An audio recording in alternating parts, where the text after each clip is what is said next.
앞 시간에서 계획하지 않았던 아의 산과 무아의 산 이야기로 불교 공부에 좀 커다란 맥을 한번 짚어보게 되었어요. 왜 그 이야기를 했느냐 하면 법회 시작할 무렵에 이제 법부님들 간에 다른 종교를 가진 분들과 우리가 어떠한 관계를 어떻게 관계를 맺어야 할까? 이런 주제로 말씀들을 좀 하셨기 때문에 요새 약간 제가 어떤 분들하고의 이 대화 내용이 좀 있어가지고 다른 종교를 가진 분들과 어떻게 관계를 맺어야 될까? 특히 사실은 우리 사회에서 어찌 보면 작지 않은 비중을 갖는 문제가 부부간의 종교가 다른 거 요거거든요.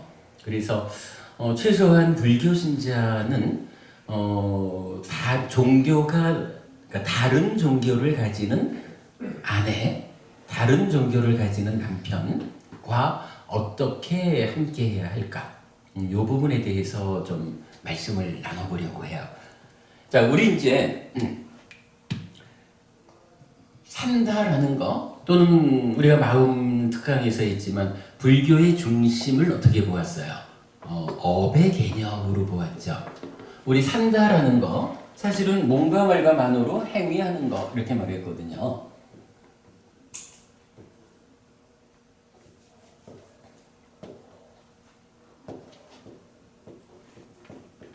몸과 말과 만으로 행위를 하면 행위의 결과로 괴로움이 생기거나 고멸, 괴로움의 소멸, 행복이라고 말하는 거죠. 산다는 것이 한마디로 말하면 이렇다. 이럴 때 우리가 주목했던 것이 부처님은 우리가 사는 것이 그냥 몸과 말과 만으로 단순히 살아가는 것은 아니다 라는 부분을 설명하죠. 그러면 몸과 말과 만으의 행위 이면에 원인이랄까 조건이라고 하는 무엇이 작용을 해서 그러니까 무언가 다른 어떤 원인 조건의 작용에 의해서 몸과 말과 만으로 행위하는 것일까? 이제 이 부분을 놓고 세상에는 다양한 주장들이 있죠. 여기에 대해서 어떤 분들은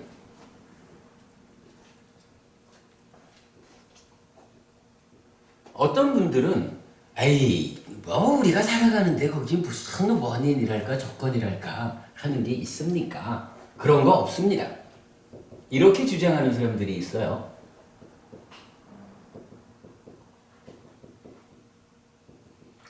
지금 요 이야기 우리 마음특강 교재 44페이지인가? 업의 개념으로 나와 있죠.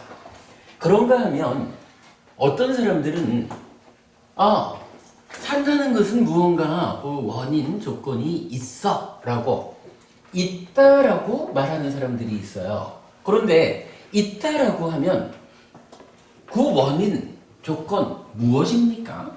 라고 할 때 어떤 사람들은 말하기를 신이 이 세상을 창조했기 때문에 신의 창조가 원인이 되어가지고 창조한 사람, 창조주, 즉 존재하는 모든 것들의 주인이지요. 신의 창조가 원인이 되어서 결국은 신의 뜻이라고 하는 것이 몸과 말과 만으로 살아가는 우리 삶의 원인이자 조건이다. 이렇게 말하는 사람들도 사실은 많이 있죠. 그런가 하면 또 어떤 사람들은 있습니다. 있기는 있는데 그게 뭐냐 하면 전생의 업입니다. 이렇게 말해요. 그러니까 내가 태어나기 이전에 이미 전생의 삶들을 통해 가지고 어떠한 행위를 업을 지어 가지고 그 업에 의해서 생겨난 결과 업의 결과가 좀 안 좋게 생겨났다 하면 요거 업장 이렇게 말할 수가 있는 거죠. 업의 장애. 그래서 전생에 지어놓은 업의 문제가 이미 나의 삶에 결정력을 행사합니다. 전생의 것이 결정력을 행사한다. 요거 우리가 보통 뭐라고 불러요? 운명, 숙명 이렇게 말하는 거죠.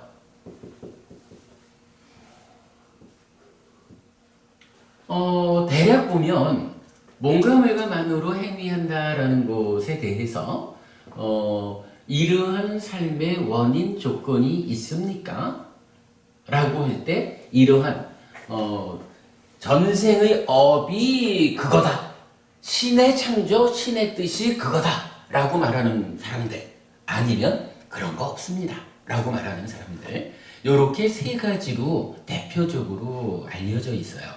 그런데 이제 부처님은 여기에서 특히 외도의 주장경 앙구타라 니카야에 나오죠. 이 경에서는 아주 명확하게 세 가지 외도의 주장이 있다라고 말을 해요. 이런 이야기예요. 외도. 외도는 뭔가요? 바깥길이잖아. 그죠? 바깥길. 부처님은 늘 행복으로 가는 괴로움을 소멸하는 바른 길이 있다. 라고 해서 팔정도도서라고 그러잖아요. 부처님이 우리한테 알려주는 삶을 향상으로 이끄는 길이 있거든요. 그런데 이 세 가지 주장에 대해서 부처님은 단호하게 말씀을 이거 내가 알려주는 길 아니다. 내가 제시하는 길이 아니고 이 길 밖에 있는 길이다. 이렇게 말하는 거예요. 외도. 그런데 이 외도가 몇 가지예요? 세 가지가 있잖아. 그래서 삼정외도라는 말을 쓰죠. 삼정외도라는 말은 뭐 불교 교리적으로 아주 중요하죠. 일단은 하여간 산다는 거, 행위한다는 거 그냥 행위하는 게 아닙니다. 무인무현 이거 말도 안 되는 겁니다. 이렇게 말하는 거죠. 있기는 있는데 그거 신의 뜻, 전생의 업 이렇게 말하는 거 없다라고 말하는 것보다는 그래도 훨씬 현실에 가깝기는 하지만 그러나 있다라고 하는 것과 있기는 있는데 사실적으로 보는 거하고는 큰 차이가 있죠. 그래서 이 두 가지도 이거 사실 아니다. 사실 아니다. 이렇게 말해주는 거예요. 그러니까 불교 신자가 어떤 그 권능 가진 신적인 존재에 의지해가지고 도와주십시오 라고 기도하는 것으로 삶의 문제를 풀고자 하는 거 부처님 입장에서 보면은 전혀 가당치 않다. 이거 부처님이 바깥길이라고 딱 단언해주는 그 길이다. 거기에다가 내가 전생의 업이 있어서 태어날 때 사주가 어때서 뭐 이렇게 말하는 거. 우리가 뭐 자주 하는 말이지만 1년 내내 절에 다닌다고 불교 신자라고 말하면서도 무게가 좀 용하대 이러면은 3, 4, 5 모여가지고 거기 가잖아요. 요거요 사실은 좀 심하게 말하면 껍데기로는 불교 신자인데 속으로는 바깥길을 가는 사람이라. 우리 이거 잘 알아야 돼요. 공부하는 사람이 이런 뭐 무인무연 저건 말할 것도 없는 거지만 어떤 그 권능 가진 신의 도움을 빌어서 삶의 문제를 풀자. 이거 타당하지 않고요. 전생의 업에 의해서 결정된 요거 분명히 타당하지 않죠. 물론 요거 전생의 업에 대해서는 여러분 요 간단하게 하나 말씀드려야 되죠. 이 전생의 업 결정되었다는 게 바깥길이다라고 하는 것은요. 이런 이야기예요. 사람들은 현재라는 것은 과거의 결과입니다. 그래서 현재는 과거입니다. 그렇다면 미래는 현재입니다. 이렇게 말하는 사람들이 있어요. 과거의 당신의 삶이 지금의 당신을 결정합니다. 그러나 사실은 부처님은 그렇게 말하지 않는 거죠. 부처님은 어때요? 현재라는 것은 이게 그 조심스러운 게 뭐냐 하면 전생의 업이라고 하는 것을 외도라고 한다 해서 불교가 전생의 업 자체를 그거 상관없는 거 이렇게 무시한다는 게 아니라는 거예요. 전생의 업이 우리 삶에 관여를 해요. 그렇지요, 뭐. 우리가 어저께 좀 마땅치 않은 일을 했으면 어제 마땅치 않은 행위한 그것 때문에 오늘 좀 불편을 겪는 거지요. 과거라는 것이 내 삶에 영향을 주지 않는다는 거 아니에요. 다만 그게 결정하는 지금의 삶, 과거가 곧 현재다라고 결정력을 행사하는 것이 아니다 라는 거기 때문에 이 부분 설명이 되는 거죠. 그래서 부처님은 현재는 과거 더하기 현재다 이렇게 말하는 거죠. 그리고 이 현재는 하나로는 지금의 행위고 또 하나로는 나의 삶에 관여하는 다양한 조건들 이렇게 말하는 거죠. 요거 우리 마음 특강 몇 번째 시간인가 신시간 가지고 공부했죠. 요거 그러고 보니까 그저께 부산법회에서도 요 얘기를 조금 했는데 사실은 우리가 삶의 테크닉 어떻게 우리 삶을 쉽게 정확하면서도 쉽게 가르침대로 살아갈 수 있을까라고 할 때 현재를 과거 더하기 현재로 보고 현재가 행위와 조건들이다라는 요 등식 하나 써놓는 거 요거 이해하는 거 무지무지하게 중요한 겁니다. 요거 우리 법회에서 수도 없이 반복될 거예요. 어쨌든 하여간 전생의 업과 관련해서 이게 결정론적이다. 운명, 숙명 요거는 외도지만 그러나 분명히 전생의 업이라는 것은 현재를 결정짓는 과거, 현재의 두 가지, 요 세 가지 중에 한 몫으로 지금 나의 삶에 참여하고 있다. 그래서 그러니까 전생의 업, 과거의 행위들이 그건 다 흘러가 버린 거라서 내 삶에 관계없어. 이렇게 보는 거 불교적이지 않다. 하여간 아니 뭐라 그래야 돼, 그러니까 과거의 업에 대한 이야기는 그래서 우리가 이러한 등식으로 정확히 이해하는 게 중요해요. 네, 요거 잘 이해하자고요. 자, 어쨌든 이제 부처님은 뭔가 말과 만호의 행위에 대해서 이러한 세 가지는 바깥들이다. 나의 가르침 아니다. 우리 삶의 현실 아니다. 이렇게 알려주죠. 그러면서 이제 제가 이런 말 있죠. 부처님이 그거 다 사실 아니야 이래고 다른 사람들이 말하는 것을 부정만 하고 끝내는 사람은 아니다. 다른 것이 틀렸다라고 한다면 올바른 것은 무엇이냐라고 부처님은 반드시 답을 주는 분이다. 우리 이런 이야기 했었죠. 어떻게 되나요? 뭔가 말과 만호의 행위, 이 행위의 원인, 조건은 삼종 외도는 사실이 아니고 사실은 무엇이냐라고 할 때 부처님 여기에서 마음 심자, 찌따라고 하는 만호하고는 다르게 역할하는 찌따라는 마음을 제시하죠. 그래서 찌따라고 하는 마음이 원인이 되어서 뭔가 말과 만호로 행위하면 괴로움이나 행복을 결과맺는다. 요게 업이죠. 근데 여기에서 혜준부부님 우리 여기에서 뭔가 좀 심각한 의문을 하나 가져보자 이랬죠. 기억하셔요? 어떤 의문일까? 왜 똑같은 마음으로 뭔가 말과 만호로 행위를 하는데 누구는 괴롭고 그렇죠. 누구는 맞습니다. 괴로움을 그렇죠. 그 외에 대한 답은 뭐였죠? 행위의 오염이라 그랬나? 이런 말이죠. 참 공부 잘하는 사람은 다릅니다. 분명히 찌따를 원인으로 행위해서 고와 고멸이 만들어진다 이렇게 했는데 우리 의문을 할 수 있죠. 그렇다면 누구나 다 이러할 텐데 왜 똑같은 과정을 통해서 누구는 괴로움을 만들고 누구는 행복을 만들까? 이 질문에 대해서 부처님은 또한 답을 주죠. 여기에서 탐진치라고 하는 탐진치 삼독 이렇게 말하는 거죠. 탐진치라는 것이 있어서 탐진치 요거 마음의 오염원 이렇게 말하는 거죠. 혜준부모님 방금 요 얘기를 하신 거죠. 오염원. 그래서 요 말을 딱 함께 포함하면 이렇게 되는 거예요. 탐진치에 오염된 찌따가 뭔가 말과 만으로 오염된 행위를 하면 괴로움을 만든다. 어떠한 방법에 의해서 탐진치가 제어되면 탐진치로부터, 그러니까 탐진치의 오염으로부터 벗어난 청정한 찢다가 몸과 말과만으로 청정한 행위를 하고 행복을 만든다. 이러면은 완전한 이야기가 되죠.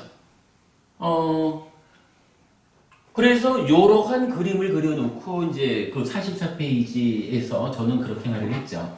요것이 업의 개념이고 사실은 요것이 불교의 중심이다. 이제 여기에서 뭐 고와 고멸 쪽으로 좀 더 확장해 나가고 또한 이 앞쪽에서는 그러면 이렇게 원인이 되는 찢다라는 것은 무엇일까? 해서 찢다는 무엇입니까? 라는 부분으로 또한 공부하고 그러면 또한 오염원인 탐진치는 무엇일까? 어떻게 생겨나는 것일까? 이 부분을 공부해 들어가면 이제 우리 뭐 마음의 메커니즘으로 방금 전에 우리가 외입처, 내입처, 식이 만들어지면 삼사와 촉해서 뭐 수각 뭐 이런 이제 이야기가 이렇게 연결되어 오는 거죠. 뭐 이렇게 되면 이제 마음의 메커니즘 우리가 말하는 거고 사실은 불교 교리의 중심에 있는 12연기가 요 부분을 설명해 주는 거죠. 뭐 이렇게 그 앞뒤로 확장해 가면은 불교를 포괄적으로 말하게 되니까 요 단순한 그림 하나가 업의 개념이면서 사실은 불교의 중심에 해당한다라는 부분 설명을 드렸죠. 자, 요렇게 놓고 이제 한번 보자고요. 사실 아닌 거는 이제 지우고.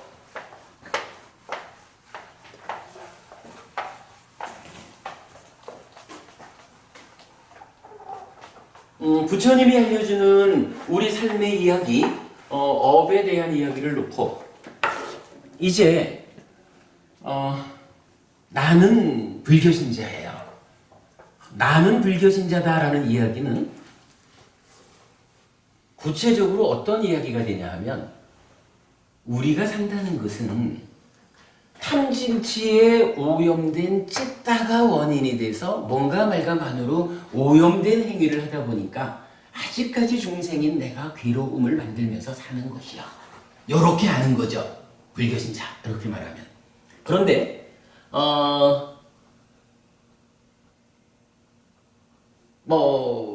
그래 천주교 신자가 한 분 있다라고 말하면 천주교 신자는 이제 어떻게 삶을 설명하는 걸까요? 여기에 이제 우리가 방금 괜히 지워버렸네.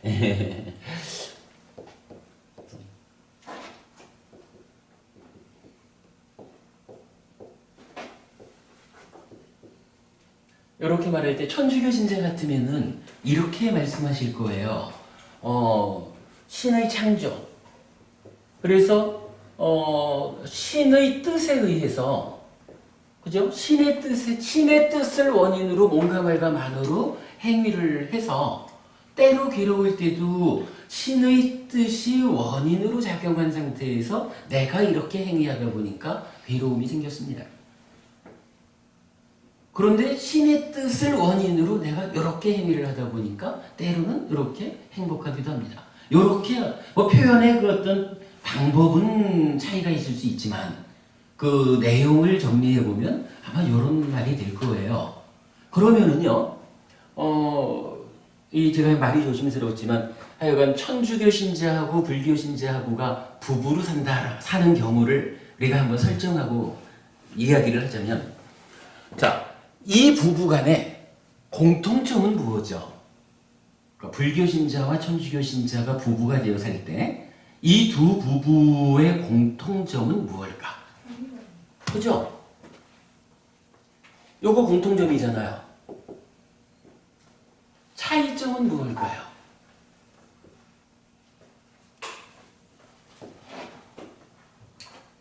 요거 차이점이겠죠, 뭐. 그죠? 그런데 그래도 이제 우리가 알기를 우리가 뭐 불교 신자니까 불교 최고 이렇게 말을 했지만 그래도 세계화된 종교들이 있잖아요.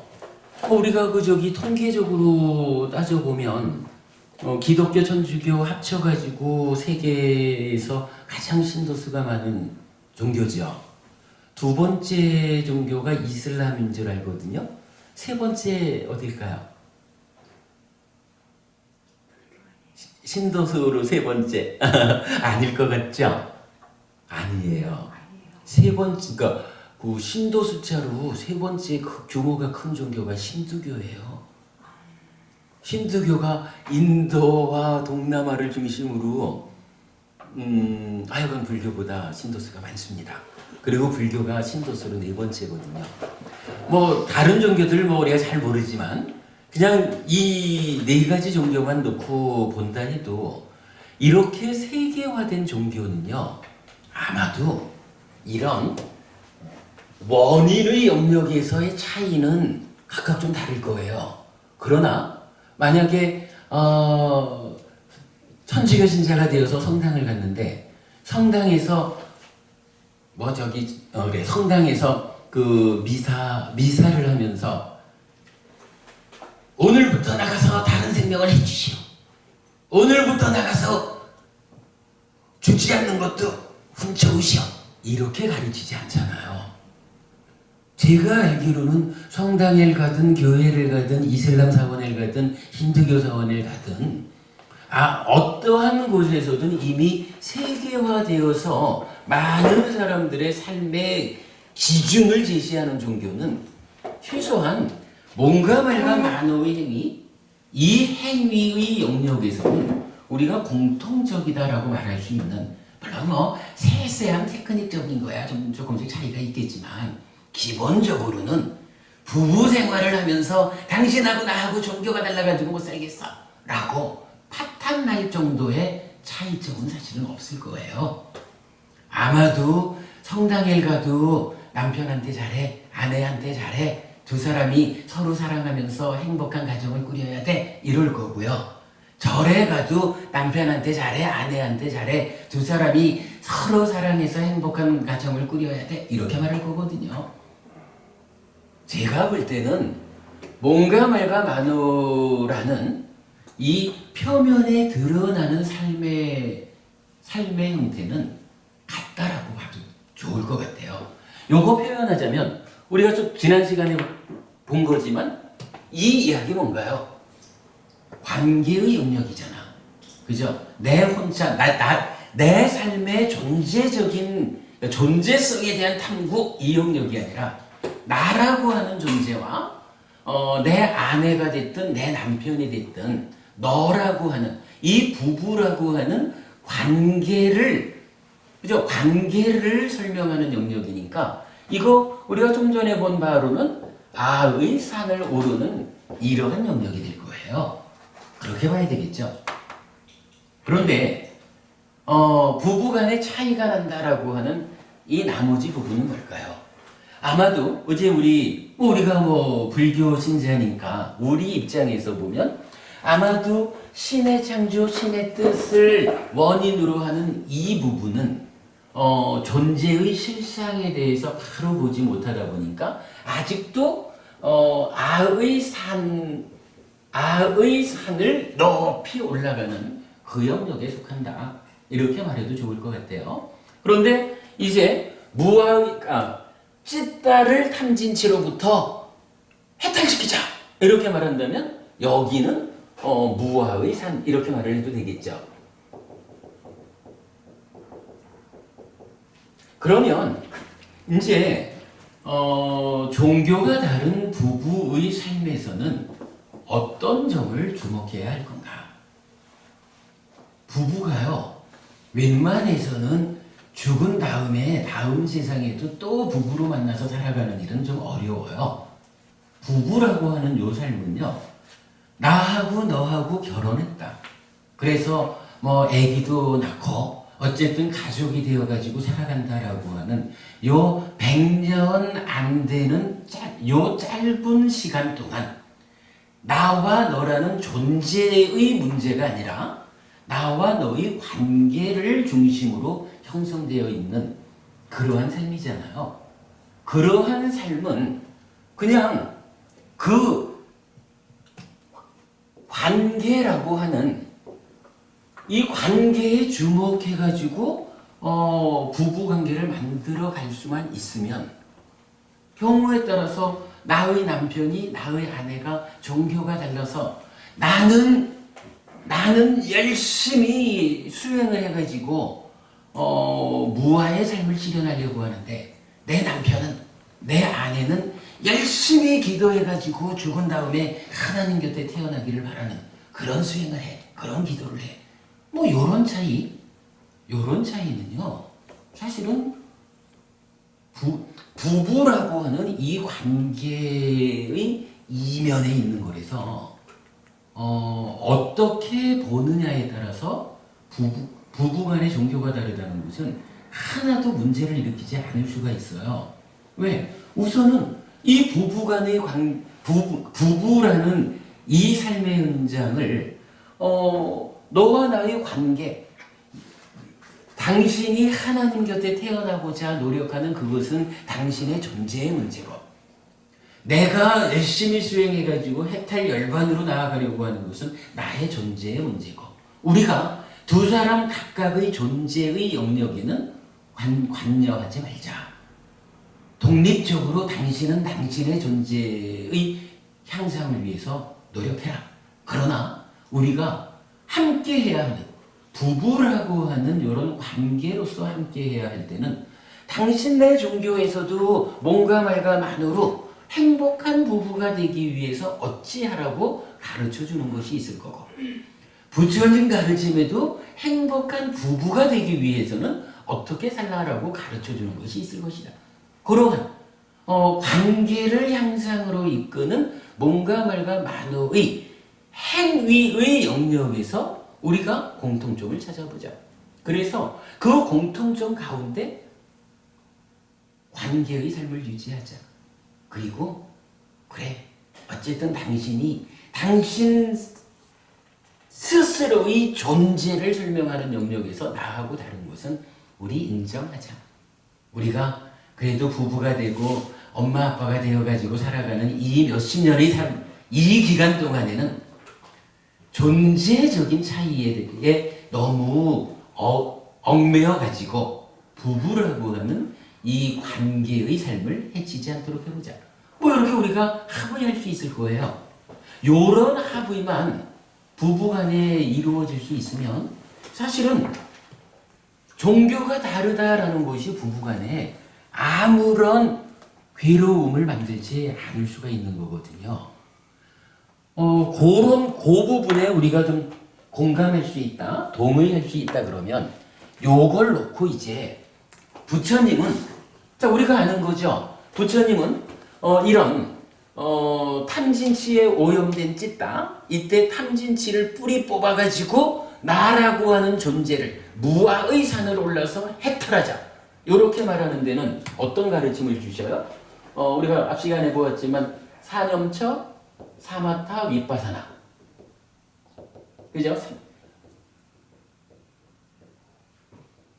뭐 요 사념처 요 부분 이제 8 정도가 되는 거고, 그러면 사념처, 사마타, 윗바사나 또는 8 정도 수행에 의해서 바른 삼매를 성취하면 여실직연해서 사마타, 윗바사나로 연결되는, 이래서 삶을 완성하는 가르침을 주잖아요. 그러면 요 이야기는 부부 관계와는 별개로 나의 삶의 향상을 위한 내 존재의 문제를 해결하기 위해서 요건 하자고요. 그러나 부처님이 꼭 불교 신자가 오직 사념처, 사마타, 윗바사나라고 하는 요 수행만으로 살아야 한다라고 가르쳐주는 건 아니거든요. 부처님은 사실은요, 바로 이거 오늘 주제죠. 이 관계, 어떻게 하면 이 관계를 바로 세울 것이냐. 부부라고 하는 이 관계에서 비록 내면의 차이는 있다 해도 이 관계를 어떻게 향상으로 이끌 것이냐라는 관계의 향상을 위한 가르침도 주거든요. 요 가르침만 우리가 이해할 수 있다면, 비록 나의 아내는, 나의 남편은 성당을 가든 교회를 가든 거기서 어떤 방법으로 이런 삶의 그 부부간 화합된 삶을 배워가지고 노력하는지 내가 모르겠지만, 나는 나대로 부처님이 알려주는 이 관계 형상의 방법대로만 살아갈 수 있으면 되잖아요. 그러면 나는 노력하는 거지 뭐. 내가 종교가 다르다는 것 때문에 부부간에 배척하는 삶을 살지 않고 내가 그런 노력을 하고 아내든 남편이든 그이는 그이대로 자기가 배운 그대로의 방법에 의해서 일단 화합된 부부라고 하는 관계의 향상을 공통된 목적으로 해서 살아가면 이러한 차이가 사실은 종교의 차이 때문에 부부간에 어려움을 겪는 문제는 생기지 않을 거예요. 대부분의 경우는 이런 관계의 삶의 영역과 존재의 영역을 구분하지 못하고 존재 영역에 적용되는 이러한 차이를 관계의 영역에다가 그냥 함께 적용하려고 하다 보니까 부부간에 문제가 생기는 것이다. 이렇게 보아도 좋을 것 같아요. 자, 그러면 뭐 이제 잠깐 시간 내서 그럼 부처님은 이러한 관계의 향상을 위해서는 어떤 방법을 가르쳐 주실까? 그 얘기를 잠깐 보기로 하죠.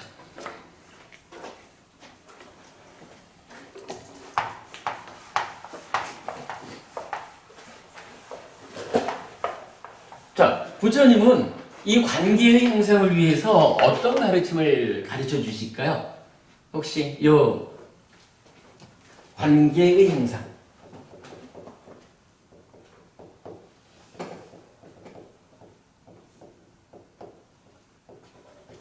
어떤 가르침이 있을까요?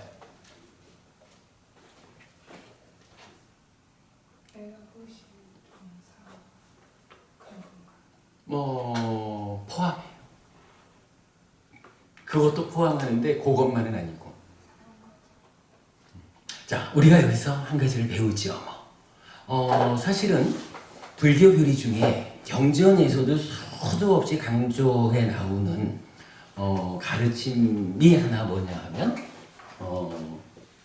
사범주라는 게 있어요.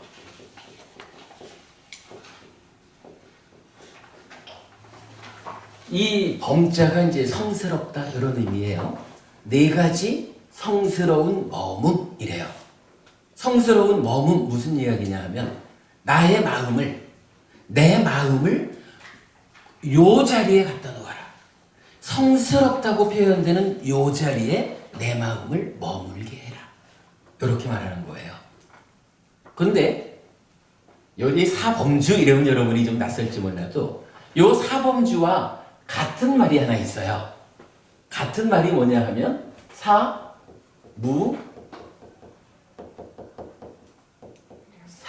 사무량심이 나온다고. 사무량심 이건 이제 여러분 다 아시죠? 자비시사잖아.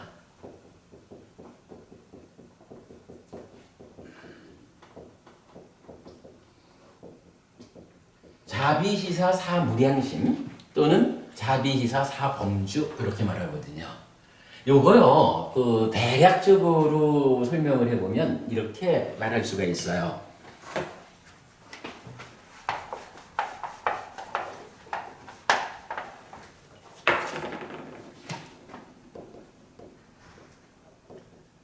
사랑 자체를 쓰는 이 자는 이 자가 뭐냐 하면은 이 사랑한다라는 이 마음을 무량하게 끝없이 펼쳐나가라 이 얘기죠. 그런가 하면 이 사랑의 자라고 하는 요 마음이 성스러운 마음이다. 요 성스러움에 자라고 하는 성스러움에 내 마음을 머물게 해라 이 얘기거든요. 근데 요 자라는 말은 구체적으로는 어떤 의미냐 하면 장고부님 기다리다가 먼저 시작했어요. 예.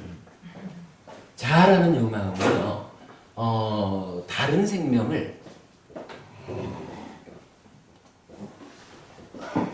기쁘게 하려는 마음.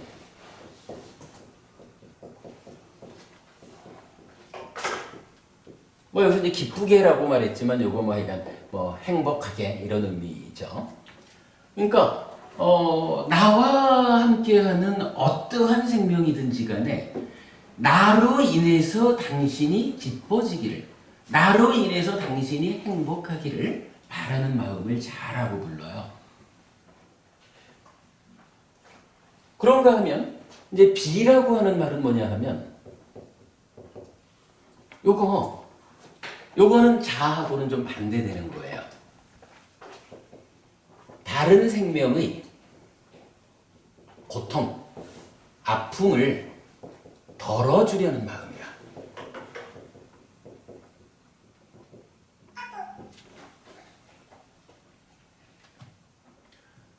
누군가가 아주 큰 아픔 속에 있다면, 야, 저 사람이, 저 동물이 얼마나 힘들까, 얼마나 괴로울까.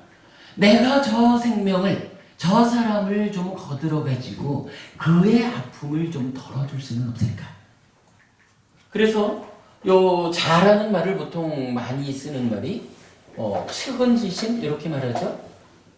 또는 연민심 이렇게도 말하죠. 이렇게 말하는 요 말은 우리가 대개 아는 의미죠. 비라고 하는 말을 이렇게 써요. 어쨌든 나와 함께하는 그대가 나와 함께함으로써 그대의 아픔이 줄어들기를, 그대의 고통이 작아지기를. 그러면 자하고 비하고를 합하면 이게 이제 합해지면 불교를 대표하는 말이잖아요. 자비. 그럼 자비가 뭐냐 하면 누구와 함께 하든지, 누구와 함께 하든지 이건 뭐예요? 나 자신의 이야기가 아니죠. 관계의 이야기죠. 바로 요거 관계랑 부부라고 하는 요 관계에서도 동일한 이야기예요. 부부간으로만 딱 압축해서 놓고 보면 내 아내가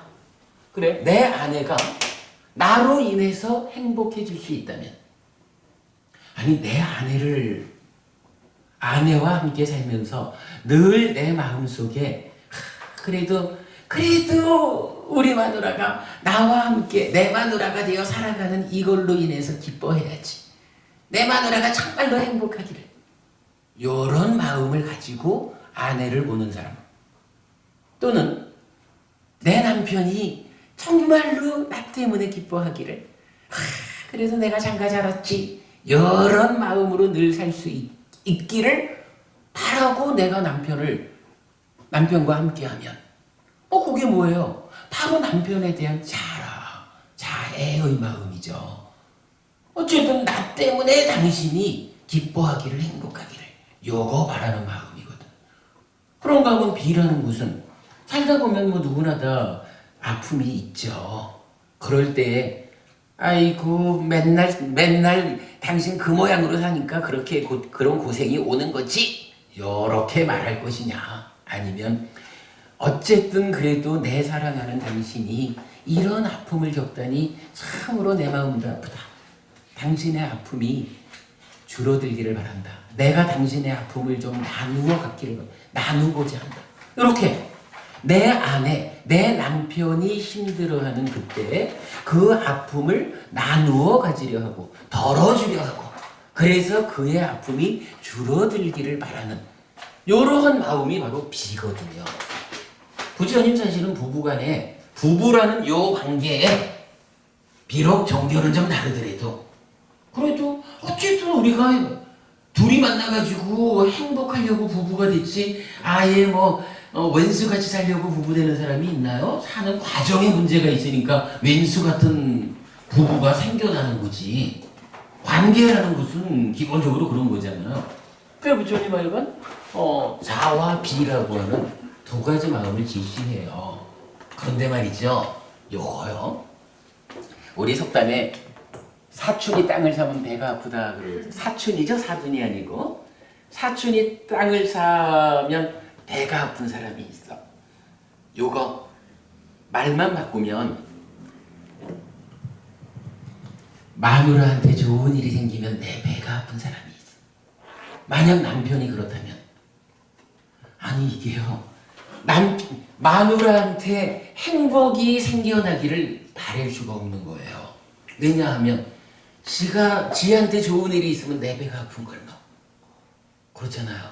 그러니까요, 우리 아내, 우리 남편을 행복하게 해주자, 기쁘게 해주자, 저 사람이 참 좋았으면 좋겠어, 요런 자애의 마음이 생겨나려면 기본적으로 나의 뿌리에 어떤 마음이 있어야 하냐면요, 사촌이 땅을 사도 배가 아픈 게 아니라, 이야 축하한다, 자네가 말이야 그렇게 열심히 살더니만은 땅을 샀다 이러면서 정말로 내가 땅 산 것처럼 함께 기뻐할 수 있는 요런 마음이 내 안에 있어야 아니 지가 땅 사면 그 지가 땅 산 걸로 인해서 내가 같이 좋아질 수 있어야 지 땅 산 거를 보고 나도 모르게 그냥 축하하고 좋아하고 요러는 거 아니겠어요?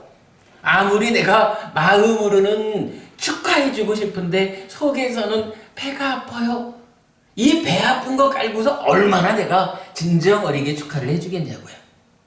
사실이잖아요, 이거. 비에 대해서도 마찬가지죠, 뭐. 사촌이 땅 사면 배가 아픈 사람은요, 사촌이 땅을 사려고 계약을 했다가 사기를 당해가지고 큰 낭패를 당했어. 그러면 이거 잘됐다. 지가 돈 좀 있다고. 그래야죠. 그 아픔을 덜어주려고 하는가? 그러나 사촌이 땅을 샀을 때 배가 아픈 게 아니라 정말로 기뻐하고 축하해주는 이런 사람은 아이고 저 사람이 저렇게 열심히 살았는데 그 참 땅을 사려는 그 시점에 사기를 당해버렸네. 얼마나 아플까. 이래가지고 가서 위로하고 그 사기당한 상황을 어떻게 한번 되돌릴 수 없을까? 뭐 해가지고 노력을 같이 해주는 거잖아요. 그게 어떤 거예요? 바로 그 사람을 위한 비의 마음이잖아요. 내 아내, 내 남편에 대해서도 똑같잖아요. 그죠? 내 아내한테 좋은 일이 있을 때 같이 기뻐할 수 있어야 그 사람이 행복하길 바라는 거고, 내 아내가 내 남편이 힘들어할 때 그 힘듦을 내가 같이 슬퍼할 수 있어야 그 아픔을 덜어줄 수 있는 거잖아요. 요런 마음이 필요하겠죠. 요거 뭐라고 부를까요? 이게 필요한 거라면 이름이 있을 거거든. 그죠? 사촌이 땅 사면 배 아픈 요게 아니라 사촌이 땅 사면은 정말로 같이 기뻐가지고 진정으로 축하해주는 요러한 마음도 있는 거잖아요. 그죠? 이게 분명히 있는 거니까 이름이 있을 거라고. 예. 그게 희라. 같이 기뻐하는 말. 재밌죠? 요런 의미예요. 희라고 하는 게. 사촌이 땅 사면 아이고 배 아파 이러는 거 부처님에 의하면 올바른 관계를 형성하는 바른 마음 아니다. 그렇게 되는 거예요. 그런가 하면요. 요 같이 기뻐한다라고 하는 요것도 이게 그렇게 사실은 쉽게 되질 않아요. 우리가 현실적으로 우리가 누구냐 하면 욕계중생이잖아요. 욕계중생의 요 마음은요. 사촌이 땅을 사면 그게 좋아서 같이 기뻐하기 이전에 사실은 속에서 어떤 마음이 일어나겠어요. 저거를 내가 샀어야 되는 건데 내 거 해야 되는데 이런 마음부터 일어나지 같이 기뻐하는 마음이 잘 안 일어날 거 아니에요. 그래서 사실은 아주 많은 노력을 통해 가지고 이 마음의 평정심을 길러야 되는 거예요. 마음의 평정심, 어떠한 상황에도 흔들리지 않는 굳건함, 요런 것을 이제 갖추어야 하는데 사실은 요거는요 교학적으로는 그 산매에 들어가지고 제4선이라는 높은 산매에 들었을 때 그때에 알려지는 것으로 제3선부터 이제 요 평정이라는 말이 나타나기는 하는데 그렇죠. 제3선과 제4선. 그러니까 3선을 말할 때 그 사념, 락주 이래서 평정이란 말로 일단 대표를 하고 제4선에 가면은 사념, 청정 이래서 맑고 청정한 평정 가운데 삿띠가 있다. 이렇게 말해서 제3선에서 일단 그 만들어지는 평정이 제4선으로 올라가면은 아예 그 맑고 평정한 청정이다. 맑고 청정한 평정 이래서 그 평정의 어떤 완성을 알려주거든요. 그러니까 이 평정이라는 것은 사실은 굉장히 높은 수행을 통해서 생겨나는 그런 건데 어쨌든 이 같이 기뻐하는 마음이라는 것은 이것의 조건으로 평정이라고 하는 버릴 사자, 우페카라는 것을 필요로 해요. 뭐 이게 그렇다고 해서 저기 그럼 뭐 제3선, 제4선 가기 전에는 아무것도 못하냐? 이렇게 말할 수도 있지만 그건 아니죠. 일단 이게 완성이 그렇게 되어 가는 거고, 우리는 지금도 아는 만큼 비록 내 속에서는 사촌이 땅 사서 배가 아파요 라는 마음이 일어나더라도, 그러나 내가 불교 신자로서 바른 배움에 의하면 우리 관계를 향상으로 이끌려면 배 아파하지 않고 같이 기뻐해야 하는 것이요. 이래가지고 스스로 제가 하는 거죠. 요거 우리가 좀 전에 말했던 사티 아야다나, 바로 사티가 나의 마음 속에서 사촌이 땅을 샀더니 배가 아파요 라는 요런 현상이 탁 생겨나서 내 마음을 붙잡으려 할 때 사티가 발견해가지고 안 돼, 관계를 지키려면 배 아파할 게 아니라 기뻐해야 되는 거예요. 요렇게 시라고 하는 마음을 출현시켜야 되는 거죠. 하여간 요렇게 자비시사라고 하는 네 가지 마음이 설명이 돼요.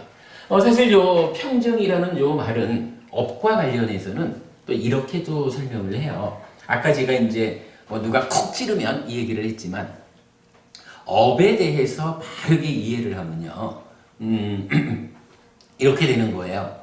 누가 와서 나를 해코지를 했어. 이 해코지를 딱 했을 때 해코지를 당한 나의 입장에서 분명히 아는 거 하나가 뭐냐 하면, 저 사람이 나에게 해코지를 했다. 나에게 해코지를 한 이 행위도 행위가 가지는 과화보의 법칙성, 법인과보죠. 이 행위도 분명히 과화보를 가져올 것인데, 그 과화보, 나를 해쳤다라고 하는 해치는 행위에 대한 과화보로의 괴로움은 나에게 해치는 행위를 한 저 사람의 몫이다.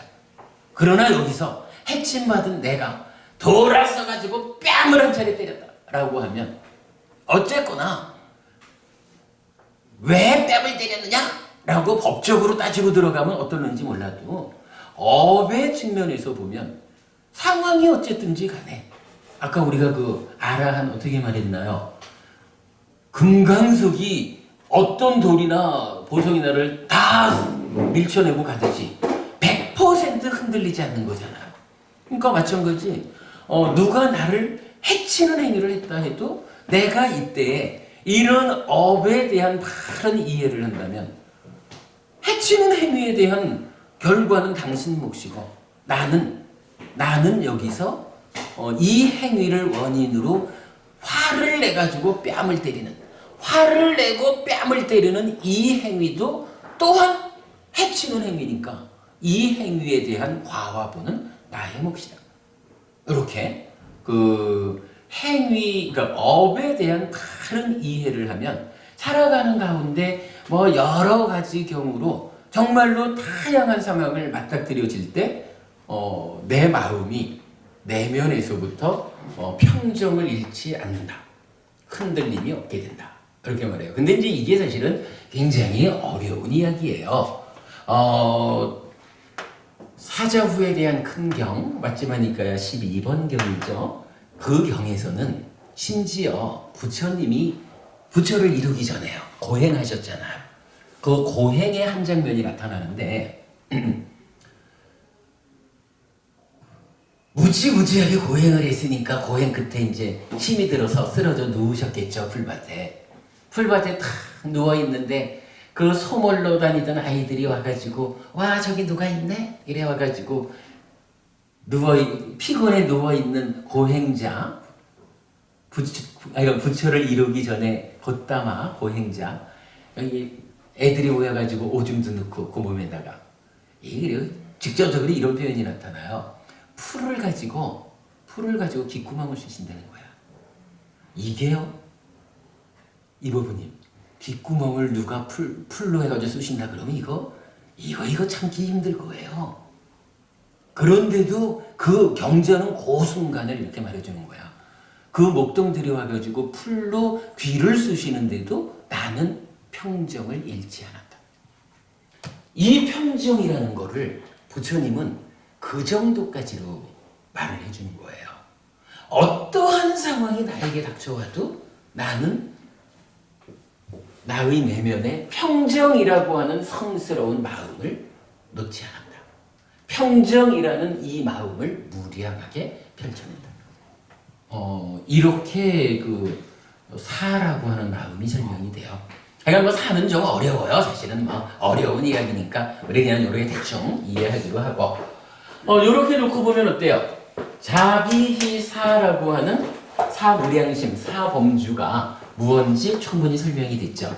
이 사무량심 하여간 불교 안에서 왜 나타나는 가르침일까? 무엇을 위해서 알려진 가르침일까? 물론 이제 사념처 이럴 때는 뭐 사띠니까 삶을 향상으로 이끄는 모든 영역에 걸친 거지만 사띠는 그러나 이제 우리가 그냥 보통 말하는 사념처 사마타 위파사나라고 하는 요거 존재의 내재한 문제를 해결하고 해탈열반으로 나아가는 이러한 수행법과 함께 부처님께서 알려준 사무량심이라는 요 수행법은 이제 존재의 내재한 문제, 무아의 산으로 올라서 해결하는 요 영역이 아니라 바로 요거예요. 관계 가운데 생겨나는 모든 문제를 해결하는 방법인 거예요. 근데 여러분 사실 이러고 있죠? 내가 정말로 열심히 자비희사 사무량심을 닦아가지고 자비희사 사범주를 닦아가지고 나의 저 내면에서는 어떠한 상황이 맞닥뜨려도 평정을 잃지 않아. 평정을 잃어가지고 바락 화내는 이런 사람 아니에요. 이러한 평정이 유지되는 상태에서 그 위에서 와 정말로 축하한다. 어떠한 상황이든 좋은 일을 보고는 함께 기뻐하는 마음이 내 안에 가득한 거예요. 그런 상태에서 나는 어떠냐 하면 나와 만나는 모든 존재들이 행복하기를, 내가 그들의 행복을 위해서 도움되기를, 나와 만나는 모두가 괴로움이 줄어들기를, 내가 그들의 괴로움이 줄어드는 데에 역할되기를, 이런 마음으로 내가 산다면 이런 나와 함께하는 관계가 이게 부부관계든 부모-자식 관계든 직장관계든 친구관계든 이 세상 어느 누구와의 관계 맺음에서 이 관계가 해친당할 것이고 이 관계 때문에 중요한 거는 나에게 이 관계가 나의 행복을 해칠 것인가? 내가 이러한 마음으로 살아가요. 요거 타당한 이야기죠. 부처님께서 사범주, 사무량심이라는 가르침을 강조하는 것이 하여간 누구와 함께든 관계 가운데 살아가는 데는 오직 사무량심을 자비희사라고 하는 이 네 가지 마음을 내 안에 가득 채워내는 것. 물론 이제 여러분 한 가지 우리가 주목해야 되는 것은 우리가 이 몸과 말과 만호를 행위한다 그럴 때 요 행위에 순서가 있다라는 거 보았죠. 그러니까 만호가 먼저 행위하고 만호의 행위가 몸과 말의 행위로 이어지는 거죠.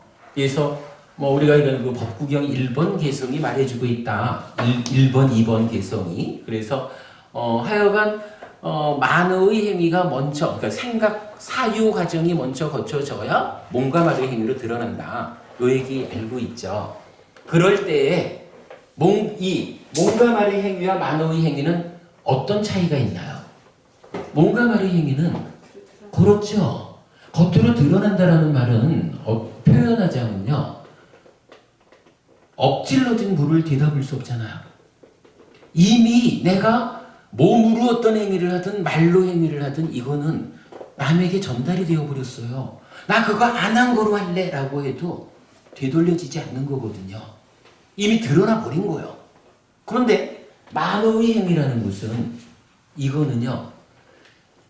겉으로는 아무리 웃는 낯으로 말을 해도 속으로는 비수를 세우고 있을 수도 있거든요. 그런데 만호의 행위라는 것은 일단은 알려지지 않는 행위예요. 남에게 전달되지 않는 거거든요. 요 부분. 요거 우리가 알죠. 그래서 1차적으로는 몸과 말의 행위를 통해서 직접적으로 괴로움을 만들면 안 됩니다. 이래서 5계를 지키자 이렇게 말하는 거죠.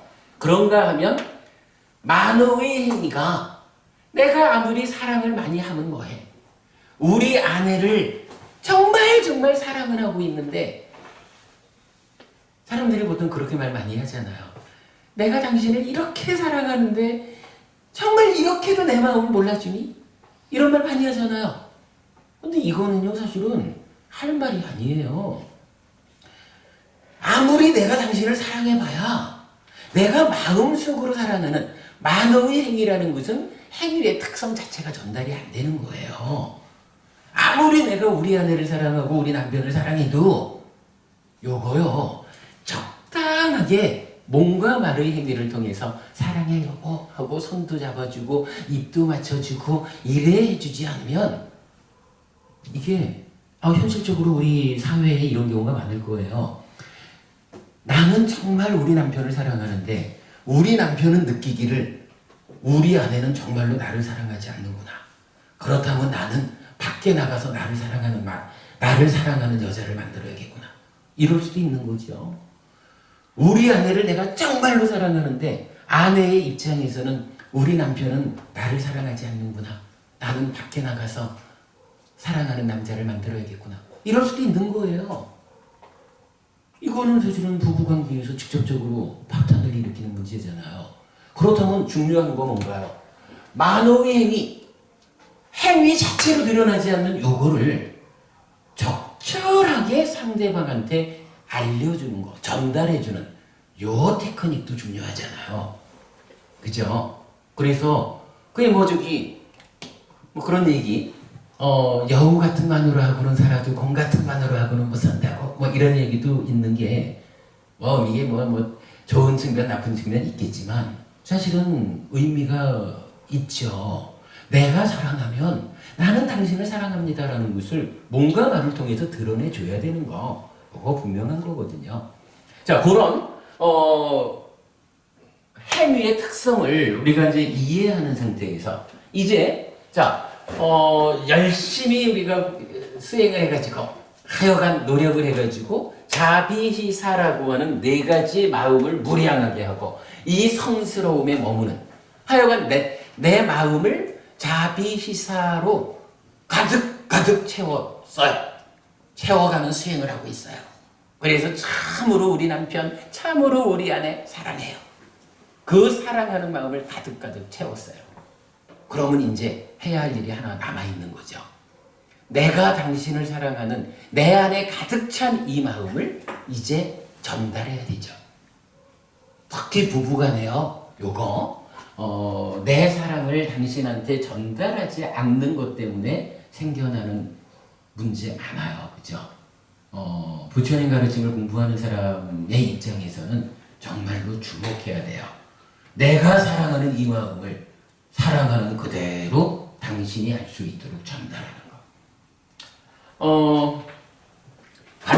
관계의 향상을 위한 이 가르침은 그래서 적절하게 또 이어져요. 아까 은주호부님 답을 주셨는데 사실은 자비희사라고 하는 요 4가지 마음이 우리 마음속에 가득 차잖아요. 그러면 노력도 해야 되지만 사실은 그냥 우리가 살아가면서 당신 사랑해 요거하고는 좀 다르게 자비희사라고 하는 이게 특별히 성스러운 마음이잖아요. 그죠? 이 특별히 성스러운 마음은 내 안에 가득 채워나가면 채워지는 만큼 몸과 말의 행위에 영향을 주는 거예요. 내 마음이 사랑으로 가득하니까 내 마음이 자비심으로 가득하니까 이제 몸과 말의 행위가 저절로 이 자비심을 당신에게 전달하는 상태로 달라져서 나타난다는 거예요. 몸과 말의 행위로 이제 전달되는 방법이 이제 사서법이라는 말로 또 불교 안에 나타나는 거예요.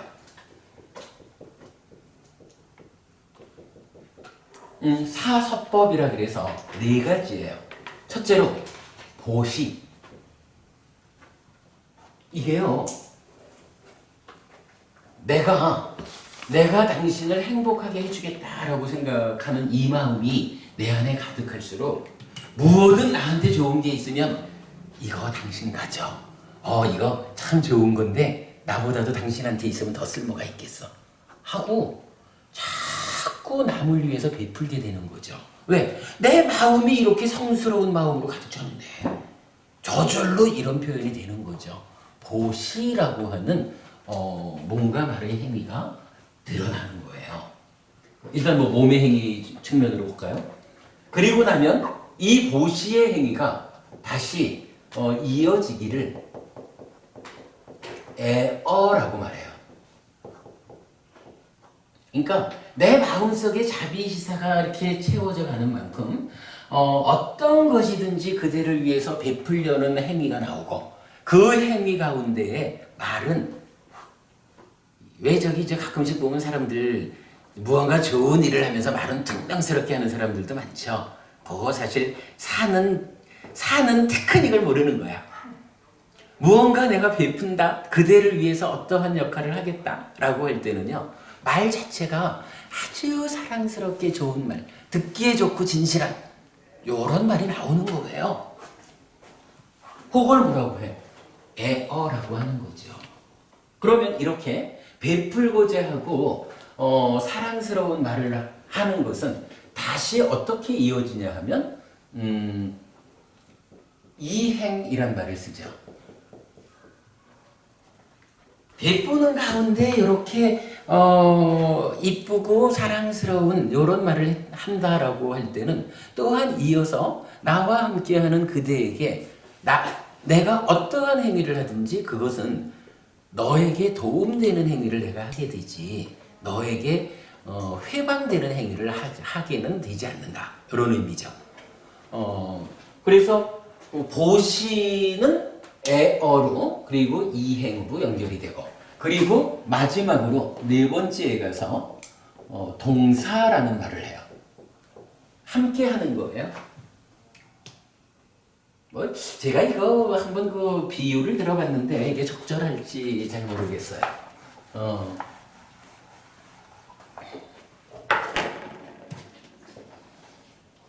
누가 이제 땅을 파고 있어요. 땅을 파고 있는데 이렇게 자비시사의 마음으로 살아가는 사람이 딱 옆에서 본 거예요.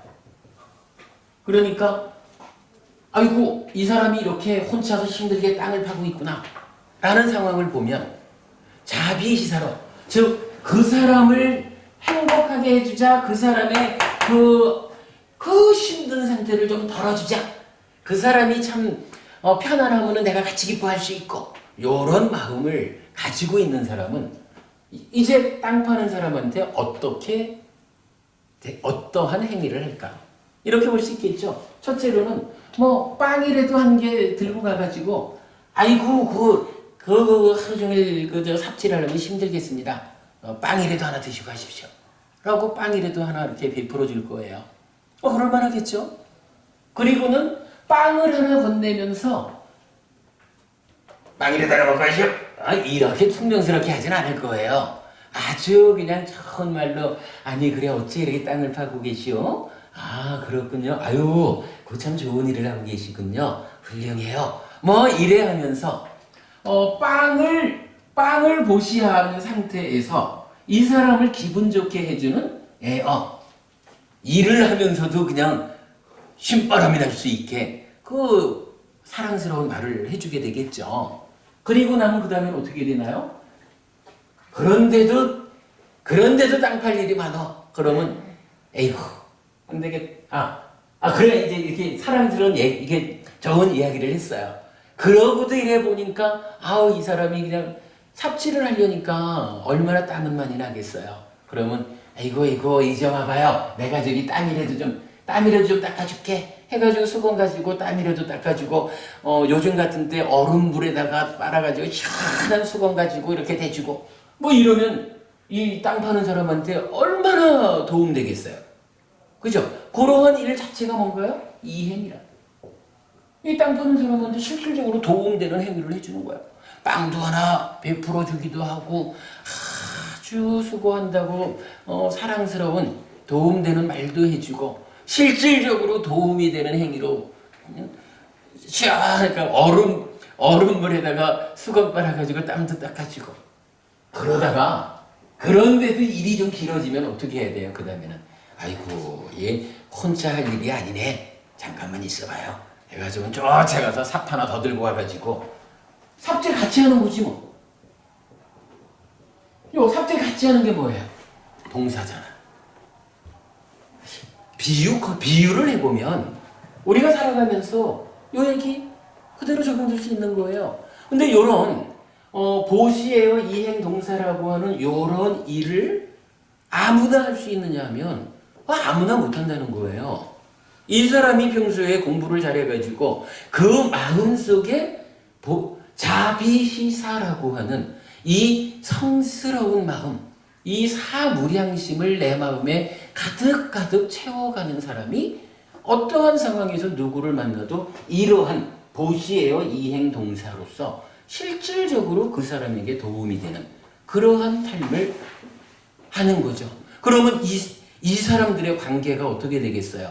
이 삽질하던 사람이 당신 먼데 와가지고 나한테 빵 주고 당신 먼데 와가지고 나한테 위로해주고 당신 먼데 와서 땀 닦아주고 먼데 와서 삽질같이 해주냐고 꺼지라고 이래야지는 않을 거 아니에요. 그냥 삽질하는 사람 입장에서는 그냥 흘게 쳐다보고는 지나가는 사람이야. 에이고 좀 도와주면 좋을 텐데 뭐 이럴 수 있지만 와가지고 이런 일을 해주는 사람한테는 고마워하고 이 두 사람의 관계에서는 아주 좋은 관계가 만들어지는 거죠. 뭐. 관계를 향상하는 방법 적절하죠. 부부관계에도 딱 적용되지 않을까요? 부부관계에서는 어떤 거를 적용할 수 있을까? 아마 뭐 설거지를 한다라고 해도 설거지를 할 때도 설거지 한번 생각을 해봅시다. 설거지 한다 그러면 아무래도 이제 뭐 밥그릇부터 다 이렇게 모아가지고 와야 될 텐데 아이고 내가 저기 밥그릇이랑 다 상 걷어가지고 갖다 줄게 뭐 이래 갖다 주는 거 보시라고 할 수 있을까요? 글쎄요 어떨지 몰라. 그러면서 와 당신 설거지 할 때는 천사 같아 뭐 이렇게 좀 좋은 얘기해주면 설거지하는 게 짜증이 나겠어요? 그 사랑스러운 말 한마디에 괜히 휘바람 불면서 설거지할 수 있는 거지 뭐. 그런 가운데 아이고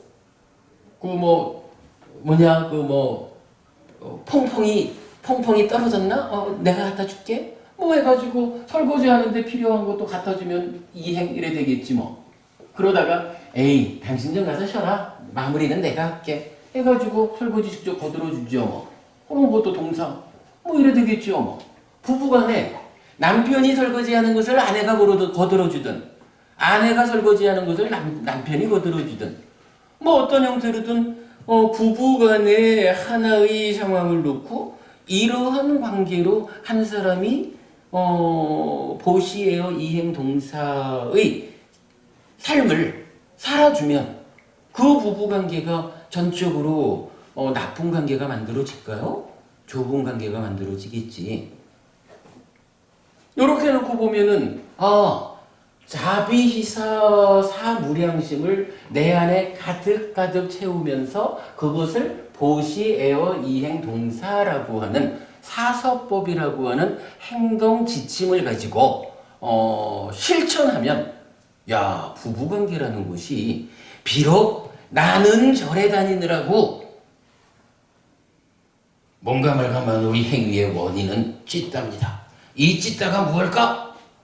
이 찢다는 몸 따라 죽지 못해서 윤회하는 것이고 그러나 무상고무와 부정인 것이기 때문에 형성되는 것이고, 이 씨딸을 잘 형성하기 위해서는 나의 내면에서 이러이러한 관계를 보아서 대응해야 되고, 뭐 요렇게 나는 내 존재의 문제는 요렇게 대응을 하고, 나의 아내는 내 존재의 문제에 대해서는 열심히 기도해가지고 죽은 다음에 하나님 곁에서 영생을 얻을 것이요. 이렇게 하더라도 존재의 문제에서는 비록 서로 다름이 있다 해도 각각의 믿음에 대해서는 나의 믿음을 강제하지 않는 거죠. 각각의 믿음에 의한 존재성에 대한 접근은 각각대로 하게 보장해주고, 우리 둘이 어차피 부부로 만났다는 건 둘이 관계 맺는 거니까 이 관계만큼은 이렇게 사무량심과 사서법으로 해보자. 나는 부처님 제자니까 이렇게 할게. 당신은 예수님 제자니까 예수님이 알려준 대로 해. 그러나 우리가 알기로 불교도 기독교도 천주교도 이 세계화된 종교가 최소한 몸과 말과 만호의 행위로서 관계를 맺어가는데 그 관계를 잘못 맺게 가르쳐 주지는 않는 거 아니냐. 뭐 일부 극단적인 뭐라 하죠? 각각의 종교 안에서도 이렇게 좀 치우친, 예? 근본주의요? 원리주의 그렇게. 근데 이제 그 말은 좀 조심스러워. 어찌 보면 니카야를 푸는 우리를 보고 펀더멘탈리즘, 근본주의 이렇게도 말을 하더라고요. 근본에 맞춰 가자라는 이 자체를 잘못 해석하면 우리도 적용될 수 있어요. 그러나 이제 어쨌든 하여간 조금 가르침에 대한 어떤 글쎄 하여간 표현은 어렵지만은 좀 어떤지 왜곡, 치우침 이런 일부의 그룹을 배제하고 나면 사실은 어느 종교든지 이 세계화된 종교가 안내해주는 길은 부모 자식 이러한 관계 간의 문제를 만들게끔 안내하지는 않는다고요. 이제 그런 부분 우리가 바르게 보아가지고 나는 자비희사 사무량심과 보시에어 이행동사 사서법으로 우리 부부관계의 향상을 도모하겠다라고 나는 이렇게 노력해 나가면 아무리 나의 아내 또는 나의 남편이 좀 다른 방법으로 대응해 오더라도 이 관계는 오래지 않아서 향상으로 화목한 부부관계가 보장이 되는 거예요. 저는 종교가 다른 부부간에 어떻게 해야 될 것이냐, 서로 간에 자기 종교를 강제하느라고 그것 때문에 싸우다가 파탄나는 이러한 것은 다른 공부가 아니라고 생각해요. 최소한 해피설법회에서 공부하는 우리 부부님들이시라면 부부간의 종교의 차이를 가지고 괴로워하고 그것 때문에 심하면 이혼을 하고 하여간 부부를 파탄내고 아이들의 삶을 해치는 이러한 상황을 만들어서는 안 된다고 봐요. 분명히 부처님은 개인적으로 내 삶의 향상을 추구해가는 사마타 윗바사나라는 수행과 부부라고 하는 이 관계를 향상으로 이끄는 사무량심 사서법이라는 가르침을 동시에 알려주시고 있다. 이 부분 우리가 놓치면 안 될 거예요. 요거요. 시간이 이게 많이 가버렸네. 전상 오늘 안 되고 다음 주에 우리 오늘 나눠드린 해피 333 그 뒤에 보면 또 그 해피 캠페인 있어요. 그 해피 캠페인 중에 네 번째가 뭐죠? 그래, 존중받는 사람 되기 되어 있죠. 그 내용이 뭔가요? 그죠? 이게요. 지금 제가 이렇게 말하는 거잖아요. 나의 아내는 나의 남편은 어떻든지 간에 나는 배운 대로 이렇게 살리라.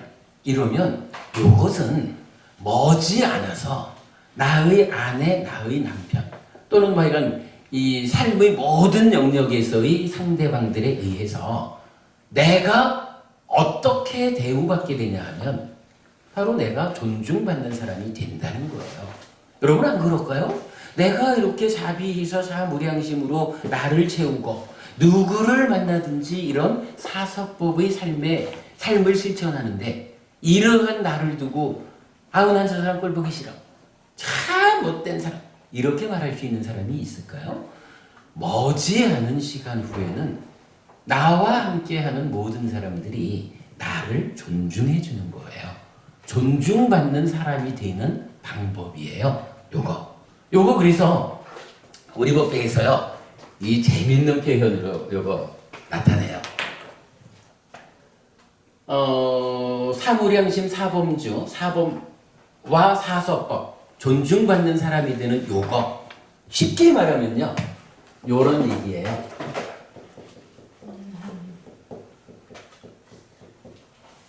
안 그럴까요, 여러분? 이러한 삶은요, 어디 가서 내가 누구와 함께 하더라도 오랜 시간이 걸리지 않아가지고 자꾸만 사람들이 나는 가만히 있는데 나는 오직 이러한 삶을 살아갈 뿐인데 내 주변에 있는 사람들이 내 편이 되어버려요. 요거요. 사실은 그 초등학생쯤한테는 이 사까지 평정까지 말하기는 어렵지만 자비 시 정도는 사실은 어렵지 않게 초등학생들한테도 설명할 수가 있어요. 그리고 사서법 설명할 수 있거든요. 그리고는 아이들한테 이렇게 말할 수도 있는 거예요. 반장 되고 싶어? 너 반장 되고 싶으면 너네 반 20명 중에 11명만 네 편 만들 수 있으면 반장 되는 거다. 그런데 11명 네 편 만들어서 반장 되려고 요즘은 어린아이들도 선거운동 하면서 무슨 선물을 하고 이래야 한답니다마는 그건 올바른 방법이 아니겠죠. 네가 평상시에 너희 반 친구들에게 이러한 마음, 이러한 행위로 존중받는 사람이 된다면 저절로 너의 친구들이 네 편이 되어가지고 네가 반장이 되고자 하면 반장이 되는 것이다. 심지어 너는 반장이 되고자 하지 않아도 너의 친구들이 반장은 네가 되어야 해 라고 너를 반장으로 추대하게 될 거다. 꼭 반장 되는 일을 중요시할 것은 아니지만 어린아이부터도 사실은 사람들은 불교가 어려워가지고 어린아이들한테 어떻게 교리를 가르치기가 어렵다? 이런 말을 하기도 하지만 사실은 그건 아니에요. 불교는 어린아이들한테도 적용돼요. 아이들한테도 하여간 이런 가르침을 잘 아이들 수준에 맞게 전달을 해주면 그야말로 어려서부터 이 아이들이 평생 행복을 담보하는 삶의 방법을 익히게 되는 거예요. 부모가 되어가지고 자식 교육 이렇게 시킬 수 있으면 최고지. 이거보다 더 중요한, 더 훌륭한 자식 교육이 있을까요? 아무튼 종교가 다른 부부 간에 불교 신자는 어떻게 해야 할까라는 주제로 이야기를 하다 보니까 어린아이한테까지 좀 갔다 왔지만 어쨌든 답이 명확해졌지요. 분명히 뭔가 말과 만으로 행위하는 이 표면적인 삶이 관계를 결정하는 거예요. 내면의 존재성의 이야기는 부부 합해서 보지 말고 따로 보자고요.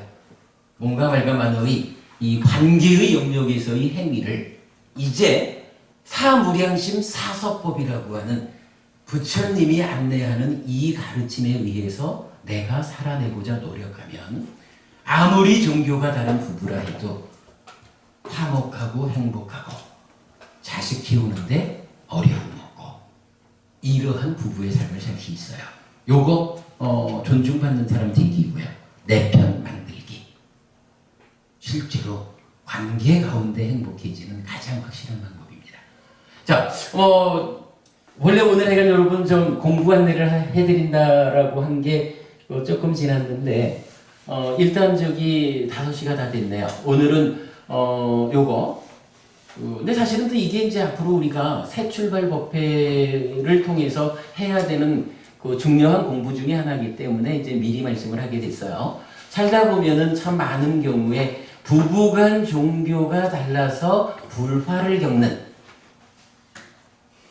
서로 간에 행복하기 위해서 결혼도 했고 행복하기 위해서 종교를 가지는 신자가 되는데 사실은 그 행복을 위해서 믿는 종교가 부부간의 화목을 깨고 괴로움을 만들죠. 요거 적절하지 않습니다. 불교적으로는 여러분 우리 요렇게 대응합시다. 여러분 주변에서 혹시라도 부부간 종교의 차이로 아픔을 겪는 분들이 있다면 이러한 가르침을 전달해서 하여간 요점은 그거예요. 존재적인 측면은 존재적인 측면으로 맡겨두자. 부부라는 관계의 행복은 사무량심 사서법이 답이다. 나는 그렇게 노력하면 내 아내든 내 남편은 자기대로 노력하면서 호응할 것이다. 오랜 시간이 지나지 않아서 화목한 부부, 행복한 부부가 만들어질 거다. 이렇게 우리 전달하자고요. 네, 오늘 좀 이렇게 한 거로 하겠습니다. 다음 주에 그 새 출발 법회 계획에 대해서 알려드리도록 하겠습니다. 예. 이제 뭐 가실 분 가시고 뭐 우리 처음 보는 분들도 있고 하니까 뭐 이렇게 시간 되시면 함께 인사도 좀 하고 이렇게 말씀 나누다가 돌아가겠습니다. 마쳤습니다.